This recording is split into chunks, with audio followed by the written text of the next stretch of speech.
नमस्कार मित्रांनो. सकाळी झोपेतून उठलो आणि घराच्या बाहेर आलो. घराच्या बाहेर आल्यावरच आई म्हणत होती की आपल्या घरचं प्याचं पाणी सरलं. म्हटलं मेलो लेका, सकाळी सहाचा वांदा झाला काय? मग काय भाऊ, आईने बोला करणे का तो करणे का. घेतल्या भाऊ शेवटी 2 कॅना हाती आणि ठेवल्या स्कूटीवर आणि निघलो वाल पाणी आणायले. आणि आलो वालवर तर या वालले पाहिलं तिकडे असं वाटते हा मरते की राहते. मग कशा करून या 2 कॅना भरल्या आणि ठेवल्या भाऊ शेवटी स्कूटीवर आणि चाललो तर घरी. आणि मागून तेवढ्यात आली एस टी. म्हटलं ठोकते का मागून? म्हटलं नाही भाऊ, हे चालले होते वरशिंगी. मग या वरशिंगी एस टीला पाठवून दिलं आणि मी चाललो आलो घरी. घरी आलो आणि बाबांना आणले होते कलरचे डब्बे. मग बाबांना म्हटलं कलरचे डब्बे कायसाठी आणले? अरे तुला माहीत नाही का म्हणत, पोमू काकाने जर आपले 4 पायपं कापले की नाही, त्याच्यासाठी कलर मारणं आहे, किती जंगले नाही पाहिजेत म्हणून.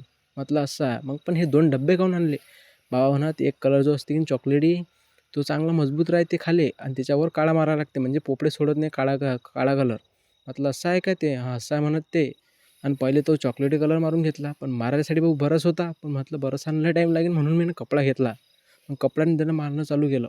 मग मारणं गिरणं झालं आणि वाहू दिलं. मग वाहू देणं झाल्यावर 4 वाजता डबल कलर घेतला कावा. मग कावा कलर डुबवला. कावा कलर मस्त दिला मारून फटाफट. पाईप आले आणि झाला भाऊ कलर मारणं. आणि 4ही पाईप बघा अशी चुम्मेश्वरी दिसतात. मग भाऊ आजच्यासाठी एवढंच. भेटू पुढच्या व्हिडिओमध्ये.